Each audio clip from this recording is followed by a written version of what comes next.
வணக்கம் நண்பர்களே, இது என்னோடய குலதெய்வ கோவில். நான் சுந்தரராஜன். இன்றைக்கி என்னோடய குலதெய்வத்துக்கு வெள்ளிக்கிழமை காலையிலே வந்தாச்சு. வந்ததில் பார்த்திங்கன்னா கோவிலில் பார்த்திங்கன்னா எவ்வளோ சுத்தமாக இருக்குன்னு பாருங்கள், எப்படி இருக்குன்னு பாருங்கள். ஒரே பூவாக மரத்தோட பூவெலாம் உகந்து கிடக்கு. இதை நம்ம இப்போ சுத்தம் பண்ண போகிறோம். ஓகே நண்பா, எவ்வளோ பூவாக இருக்குது பாருங்களா.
நான் உங்கள் சிவகாசி சுந்தரராஜன். இன்றைக்கி நம்ம குலதெய்வ கோயிலுக்கு வந்திருக்கோம். தாளைப்பட்டி முத்துக்குடியம்மன் கோயில்.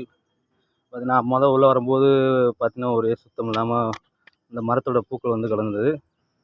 இப்போ வந்து நம்ம சுத்தம் பண்ணியாச்சு. பாருங்கள், இப்போ எவ்வளோ அழகாக இருக்குது. இயற்கை சூழலில் வந்து மரம் வந்து அவசியம்தான், இருந்தால் நல்லாயிருக்கும். ஆனால் இந்த மாதிரி இதில் பார்க்கும்போது கொஞ்சம் கஷ்டமாக இருக்கும். என்ன பாருங்கள், சுற்றி பூக்கள், மரத்தோட பூக்கள் வந்து வெடி கிடக்க வரும் பார்த்திங்களா. இருந்தால் நம்மளோட குலதெய்வம் இப்போ பாருங்கள் ஜம்முன்னு இருக்குது. அப்படி சுத்தம் பண்ணியாச்சு. வாங்க அப்படியே சாமி கும்பிடுவோம். வார வெள்ளிக்கிழமை வந்து என்னோடய குலதெய்வ கோயிலுக்கு வந்துடுவேன். இது எங்கள் அம்மா முத்துக்குடியம்மன் தாய்.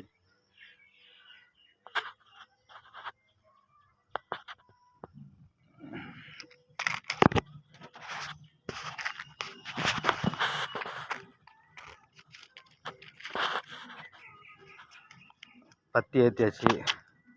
அடுத்து சூடத்தை வந்து பிடிச்சி வைப்போம்.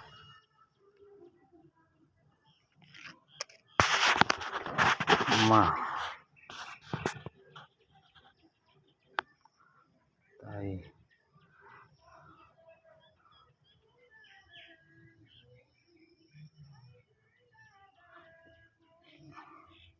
எல்லாருக்குமே வந்து குலதெய்வம் கண்டிப்பாக இருக்கும். அந்த மாதிரி வந்து இப்படி பார்க்கும்போது சந்தோஷமாக இருக்கும். வெள்ளிக்கிழமை கட்டாயம் வந்து செவ்வாய்க்கிழமை வெள்ளிக்கிழமை வாங்க. முடிஞ்ச அளவு வந்து வாரத்தை ஒரு நாள் கண்டிப்பாக போங்க. ஏன்னா செவ்வாய்க்கிழமை வர முடியல, வெள்ளிக்கிழமை மட்டும் வர்றேன்.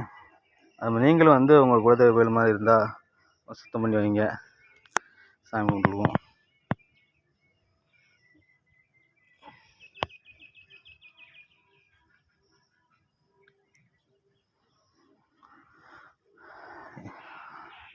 இதான் எங்களோட அம்மா குலதெய்வ கோயில் முத்துக்குடியம்மன் தாய்.